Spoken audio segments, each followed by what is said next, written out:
All right, strap in everyone, because we're going deep on sound frequencies today. You asked for it. How do these frequencies actually work in mixing and equalization? Well, let's find out. You know, it's funny. People always talk about sound being vibrations, and we measure those vibrations in hertz. Right. But what's really cool, especially if you're into music production, is that each frequency has its own, personality. Oh, interesting. It really changes how we hear a song. So it's not just about what hertz is, but how that actually, plays out in the music. Exactly. And this is especially important when you're mixing. I bet you've noticed how a lot of music today really pushes those sub-bass frequencies, that 40 to 100 hertz range. Oh, yeah, totally. You can, feel that in your chest. It's in, almost all hip-hop and EDM. Exactly. Now, boosting those frequencies, it can give a track a ton of energy and power, Right. but there's a catch. Overdo it, and, well, the mix gets all blown out. It loses clarity, and it gets tiring to listen to. So it's like walking a tightrope. You want the sub-bass, but it can't mess up the rest of the mix. Totally. Yeah. And that's why you need to understand the whole frequency spectrum. See, while that sub-bass grabs your attention, it's those bass frequencies, 100 to 300 hertz, that are the foundation of a song. Huh.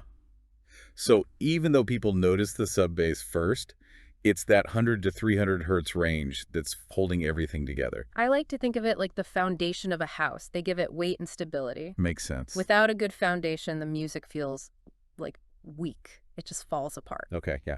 But then if the bass is too strong, it just drowns everything else out. So finding the sweet spot is key, right? Enough bass to give it weight, but not so much that it muddies up the whole track. Exactly. And that's where things get really interesting, especially for someone like you who wants to, control their sound. Because now we're talking about how all these different frequency ranges play together. You mean it's not enough to just get each range right on its own? You have to make sure they all work together too? Exactly. Like you mentioned EDM. Well, if you're boosting those sub-bass frequencies, you might need to cut back on the mid-bass, maybe around 300 to 500 hertz. Otherwise, you just get this muddy sound where nothing stands out. Hold on, I think I'm starting to get this. So if I want to really punch up those low frequencies, I actually have to be careful with how much mid-bass I have. You got it. It's like arranging furniture. You can have a big sofa, but if you try to cram in a huge armchair and a coffee table, the room just feels crowded. So the sofa is my sub-bass, and the armchair is the mid-bass. Perfect analogy. You got to give each element space to breathe. And that's where EQ comes in. It lets you shape those frequencies and create a balanced mix where everything has its place. So EQ isn't just about boosting what you like, it's also about cutting frequencies to make space for other stuff. You got it.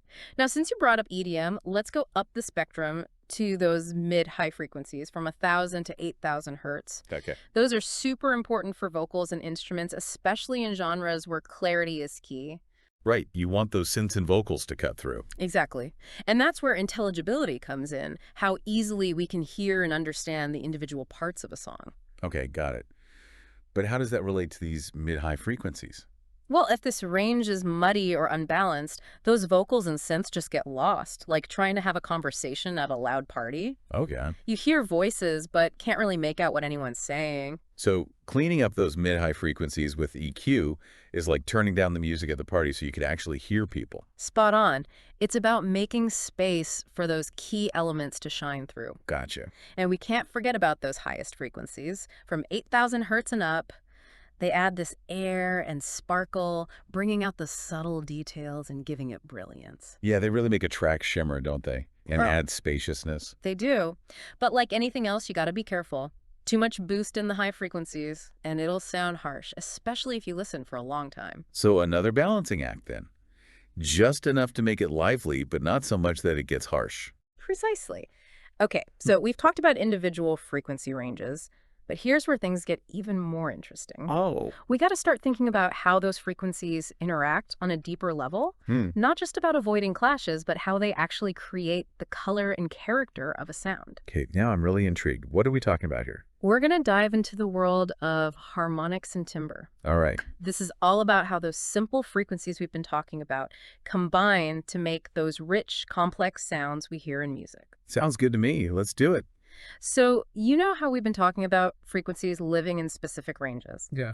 Well, what's wild is that within every single note you hear, there's like this hidden world of frequencies going on. Wait, even more than what we've been talking about. I thought we already broke it all down. We did, but that's just the beginning.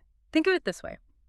When you hit a note on an instrument, the sound isn't just one frequency. Right. It's got this bass frequency, the one that makes the note, but then it also has these higher frequencies called harmonics. Okay, hold on, slow down. What are these harmonics and how do they fit in with all this? Okay, imagine like plucking a guitar string. Okay. The whole string vibrates, right? That's your main frequency, the note you hear. Right. But at the same time, different parts of that string are vibrating too at multiples of that main frequency. Those are the harmonics. So it's like a bunch of little vibrations happening all at once on top of the main one. Exactly. And the cool thing is the exact combination and strength of those harmonics, that's what gives each sound its own unique color. We call it timbre. So that's why a flute and a violin playing the same note sounds so different, even though it's the same, like, bass frequency. You got it. They've got different harmonic recipes, you could say. Like a flute might have strong, even harmonics, making it sound bright and airy. Okay. But a violin might have more of those odd harmonics, which give it that richer, more complex sound. Yeah, okay, my mind is blown. So these harmonics are like the secret sauce that make each sound unique. That's a great way to put it. And this is where it gets really exciting, especially for a producer.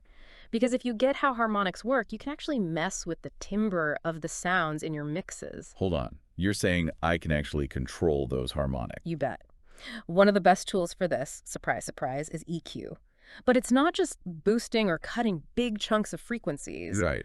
You can use EQ to actually target specific harmonics within a sound. So if I have like a vocal track that sounds a little dull, I could use EQ to boost some harmonics and make it brighter. Exactly. By boosting those higher harmonics, you can make those vocals jump out of the mix. Wow. And on the flip side, if you've got a guitar track that's way too harsh, you can EQ down those higher harmonics to smooth it out. This is amazing. Knowing about harmonics gives you so much control. It's like having a whole set of tools to fine-tune every sound. That's it. And here's another trick. If you know the harmonic content of different instruments, you can make space for them in the frequency spectrum. Wait, how does that work? How does knowing about harmonics help create space?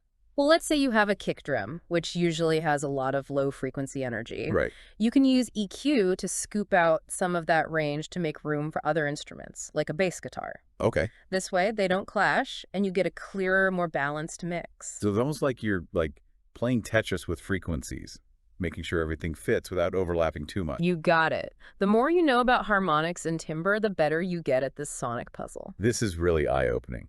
So we went from talking about individual frequency ranges to understanding how they make these harmonics and timbre. It's crazy how much depth there is to something as simple as sound. And believe it or not, we're just scratching the surface. There's always more to learn about sound. Totally. The more you get those basics, the more creative you can be.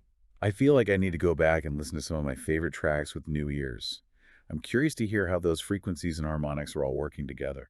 That's what's so cool about this. Once you start to hear those details, you can't unhear them.